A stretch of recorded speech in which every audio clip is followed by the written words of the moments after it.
No road is long with good company. No road is long with good kausap. Pag masarap ang kasama, masarap ang kausap, ang mahabang oras ay umiiksi. Ang mahirap na sitwasyon ay dumadali. Pakikipag-usap is also a ministry. Therapy, pleasure. Kaya dapat tayo ay mabuting kausap. At yan ang pamagat ng ating pag-aaral ngayon para maging blessing tayo sa ating kapwa at tayo man ay mabless pagka ang mga tao ay masaya at natutuwa sa atin, ang mabuting kausap. Suriin natin ang ating sarili, ang ating mga kasama, kung paano tayo lahat pwede mag-improve. Because the room for improvement, sabi nga, is the biggest room in the world. Ang mabuting kausap, nakikinig. Good listener. Job 21:3, bear with me while I speak, and after I have spoken, mock on.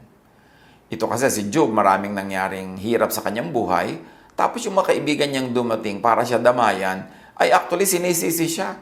At hindi siya makapagtapos sa kanyang sinasabi, sinisingitan, inuunahan siya para sabihin siya siguro may kasalanan, kaya nagkaganyan-ganyan ang kanyang buhay. So sabi niya, bear with me while I speak, patapusin niyo muna ako, makinig muna kayo. Ecclesiastes 3:7, there's a time to be silent and a time to speak.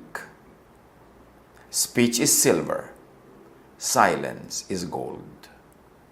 Kung mahalaga ang pagsasalita, madalas mas mahalaga ang pananahimik at pakikinig na mabuti. It is good to speak, but it is better to listen. Because when we listen, we learn. Lumalawak ang ating pananaw, lumalalim ang ating runong, at gumaganda ang ating behavior, maging ang ating pagkatao. Ang mabuting kausap, hindi sumisingit para pangunahan ang nagsasalita. Yung iba naman, nagsasalita ka pa, tatapusin na nila yung sentence mo for you. Meron ka sanang sasabihin na medyo may climax, may konting surprise, uunahan ka na agad nung mga nakakaalam na ng sagot o nung nakakaalam na sasabihin mo. May mga sumisingit para lang patunayang alam na niya ang sasabihin pa lang ng nagsasalita. Wala namang natutuwa sa ganong sumisingit kasi naiinis pa nga sa'yo yung siningitan mo at kuminsan napepreskuhan pa sa'yo yung mga nakikinig. Philippians 2:4, let each of you look not only to his own interests, look not only to his own itch to speak, but also to the interests of others to speak. In-apply natin sa speaking yung verse.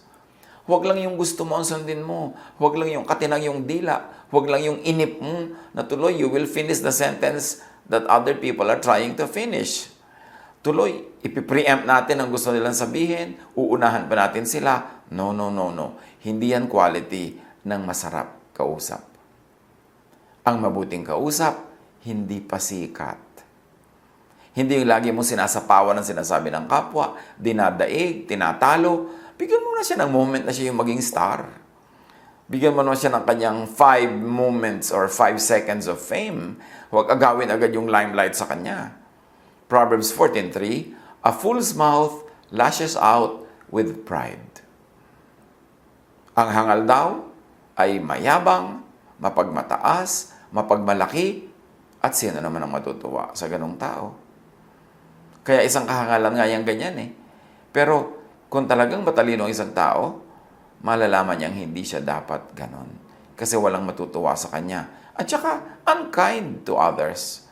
To steal the limelight from them kung sila yung may performance. Sila yung nagsasalita, aagawan natin sila ng audience, aagawan natin sila ng magagandang lines. Psalm 17:10, they close up their callous hearts, and their mouths speak with arrogance. Ganyan din yung mga ungodly.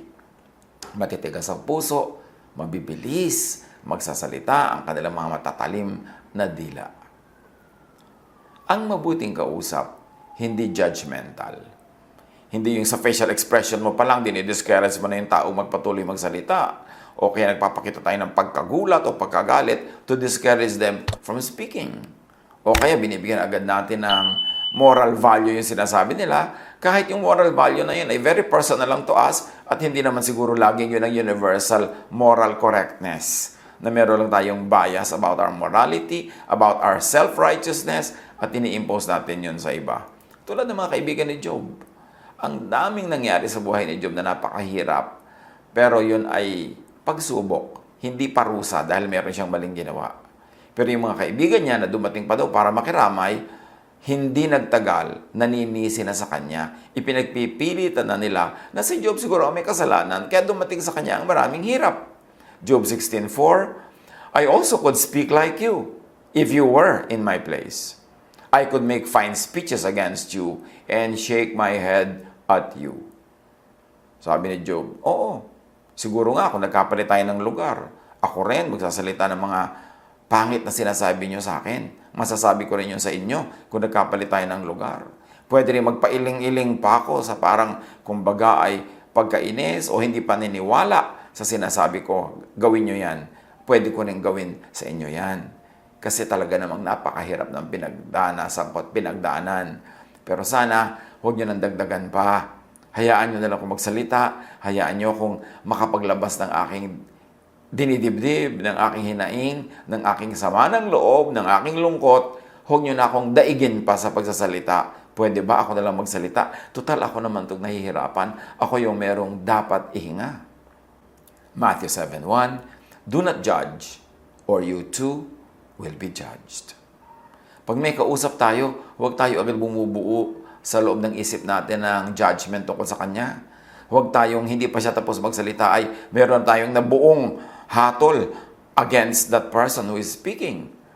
Maging maluwag ang hininga ng kapwa sa pagsasalita, bigyan natin ng space. At bigyan natin siya ng, at the very least, benefit of the doubt. Huwag tayong agad-agad manghusga, agad-agad pigilin siya sa kanyang pagsasalita, agad-agad na daigin siya at tayo magsasalita. Ang mabuting kausap, hindi domineering. Hindi naguutos o nagpipilit ng point of view niya.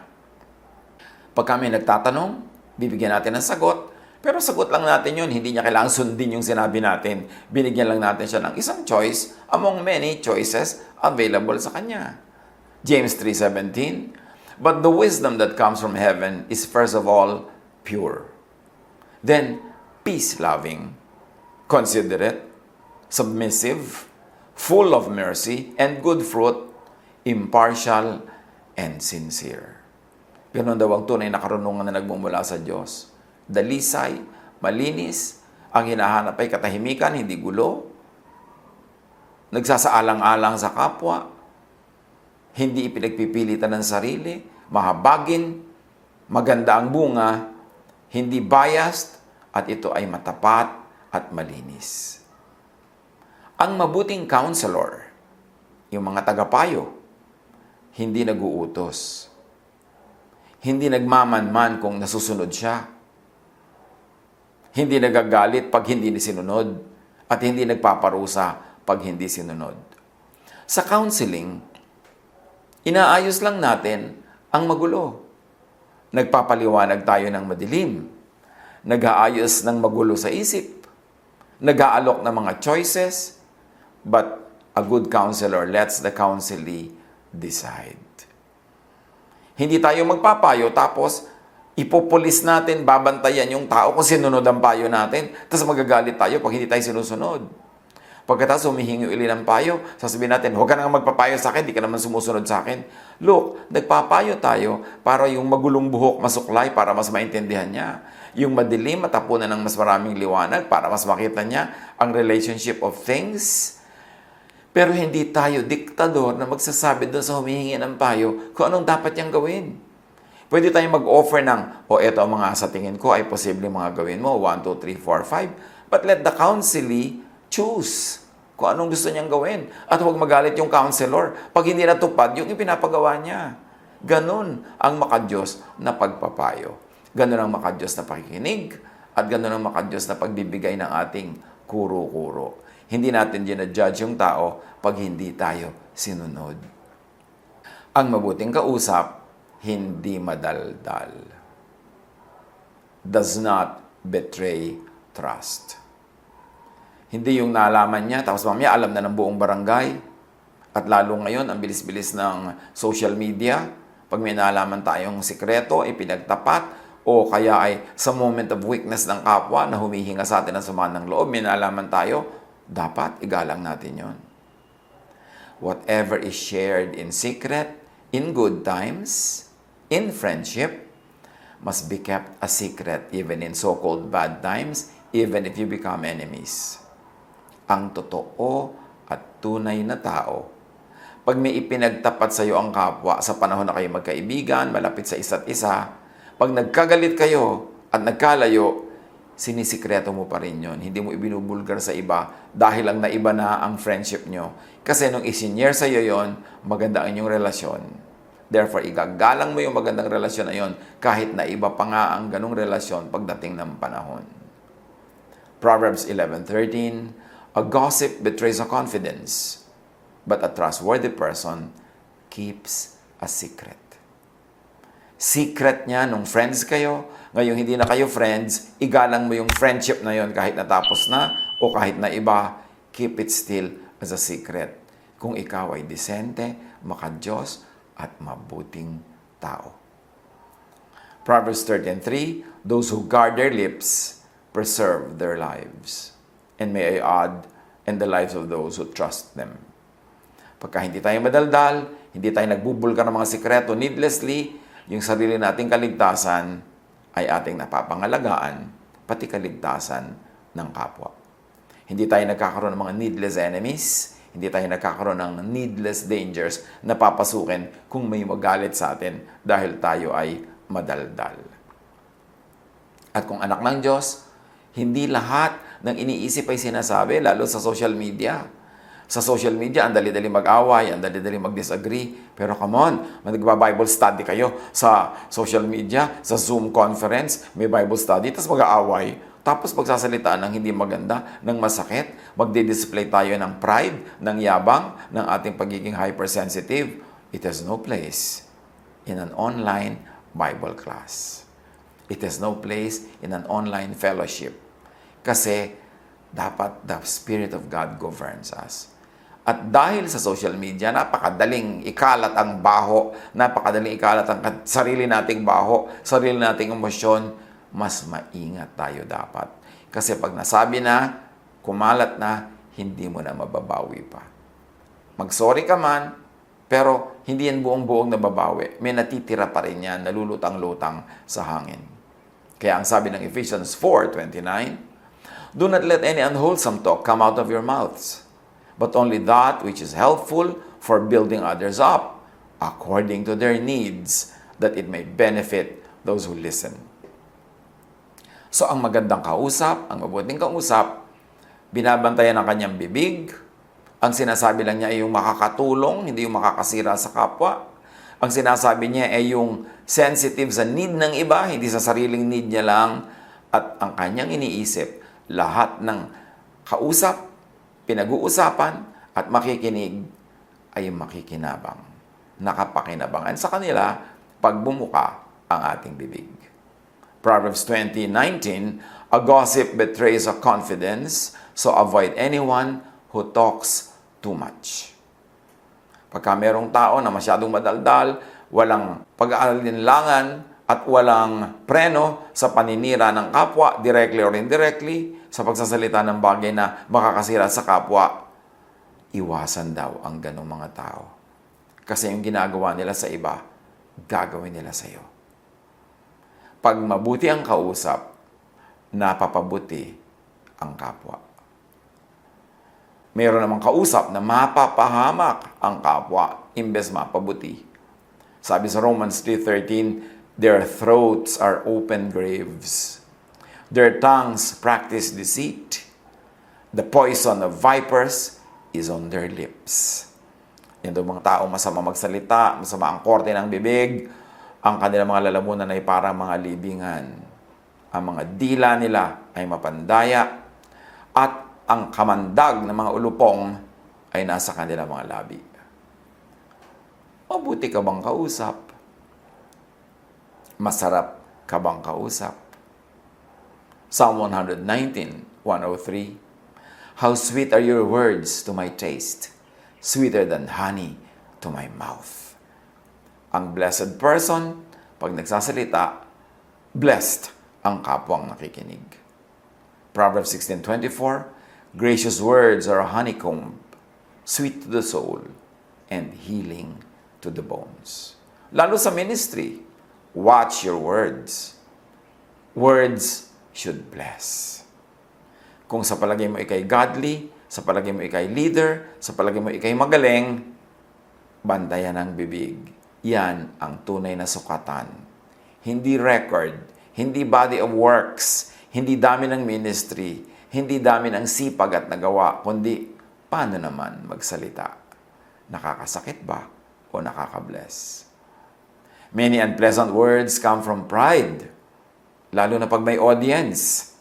Yung gusto magpasikat, magiging rude sa kapwa para lang pahangain yung ibang nakikinig. Many unpleasant words come from tactlessness and foolishness, and sometimes just from habit. Kasi talagang nakasanayan na maging magaspang, lagi tuloy magaspang. Examine, review, kung madalas o laging nasa sangkot sa gulo. Sa pamilya, sa magkakaibigan, sa workplace, kahit sa church, merong mga taong pag may nagkagulo, kasali sila. Pag may nag-away, kasali sila. Pag may nagkaroon ng misunderstanding, kasangkot sila. Pag nagkaroon ng mga confusion, nandun at kasali sila. Dapat nating suriin. Tanungin, ako ba yun? Gaano kadalas ako masangkot sa gulo? Kasi yung mga nasa sangkot sa gulo, laging iniisip nila, tama sila. Parang tama lang na pumasok sa gulo, tama lang ang ginagawa ko. Pero makahalata tayo pag madalas tayong masangkot sa gulo. Kung napapagulo tayo kung kani-kanino at sa iba't ibang tao at iba't ibang grupo, baka naman tayo na ang may dala ng lason. Baka naman tayo na ang problema. Madalas ka bang masangkot sa gulo? Ikaw o ang mga kinakampihan mo? Siyempre, birds of a feather flock together, so yung mga magugulo, kampi-kampihan. Pero kung magkakampi-kampihan kayo ng mga magugulo, lagi may nakakaaway, paano naman mag-i-improve ang karakter? Dapat iron sharpens iron. Nagtuturoan tayo para maging mabait, hindi para maging masungit. Nagtuturoan tayo at nagtutulungan para maging mahinahon, hindi para maging marahas. Yun ang tunay na epekto dapat ng Espiritu sa ating buhay. James 3:10, out of the same mouth come praise and cursing. My brothers and sisters, this should not be. Proverbs 12:18, the words of the reckless pierce like swords. Kung nakakasakit ang ating salita, nasaan ang kabutihan? Nasaan ang kabaitan? Nasaan ang pagiging makadiyos? Kahit pa nga sa palagay natin, tayo may katwiran, tama tayo, pero yung korte ng salita natin nakakasugat, nakakadugo sa kapwa, hindi mali na rin tayo nun. Proverbs 18:21, the tongue is the power of life and death, and those who love it will eat its fruit. Nakakamatay, nakakabuhay, nakakapanghina, nakakapagpalakas ang ating dila. Gamitin ang tama. Proverbs 15:4, the soothing tongue is a tree of life, but a perverse tongue crushes the spirit. Pag tayo ba'y nagsasalita ay nabe-bless ang kapwa, nagiging blessing tayo, o nagiging curse, nagiging sumpa? Ang masarap kausap, winner. Namamahal ka, gusto ka pang kausapin uli, hindi ka tinatalikuran, at hindi ka iiwasan sa mga darating na panahon. Pero ang masakit kausap, loser. Nawawala ang pag-ibig sa'yo ng tao, nawawala ang kanilang friendship, nagkakaroon ka ng kaaway. Do not win an argument, but lose a friend. But lose dignity, or lose God's approval. Yang lagi nagsisikap na siya ang manalo sa argumento, mas malakas ang boses, merong final say and last say, kadalasan niya nang nawawala ng mga kaibigan. Nilalayuan ng mga taong dati sana ay malapit sa kanila. Kaya Kaya sabi ni Jesus, tungkol sa mga salitang walang kabuluhan, mga salitang masakit at masama, Matthew 12:36, I promise you that on the day of judgment, everyone will have to account for every careless word they have spoken. Pananagutan natin, ipagsusulit ang bawat salitang namutawi sa ating labi na walang kwenta, walang katuturan, o walang kabutihan. Do not win an argument, but lose love, lose respect. Kung bubuka ang bibig, win na lang, wag na sa lose. Colossians 4:6, let your conversation be always full of grace, seasoned with salt, so that you may know how to answer everyone. Marami tayong goodwill na nawawala dahil pangit ang ating salita. Maraming pag-ibig, maraming pagkakaibigan, maraming blessing na sasayang, sinisira ng matalim na dila.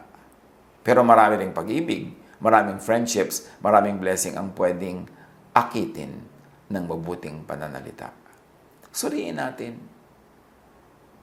Pagka mayroong nagsasalita sa harap natin na pangit magsalita, pwede naman tayong manahimik lang at sa ekspresyon ng mukha natin, sila na ang bahalang bumasa na ikinalulungkot natin ang kanilang mga sinasabi. Suriin ang sarili. Ang words pwedeng weapon to hurt others, pero pwede rin itong parang napakabangong bulaklak para maging blessing sa iba at magsimula ng magagandang mga samahan. Watch your words. Maging maganda at mabuting kausap. It's only a matter of choice. It's a matter of discipline and it's a matter of decision. Magbulay-bulay tayo. Suriin ang ating mga sarili. God bless us all.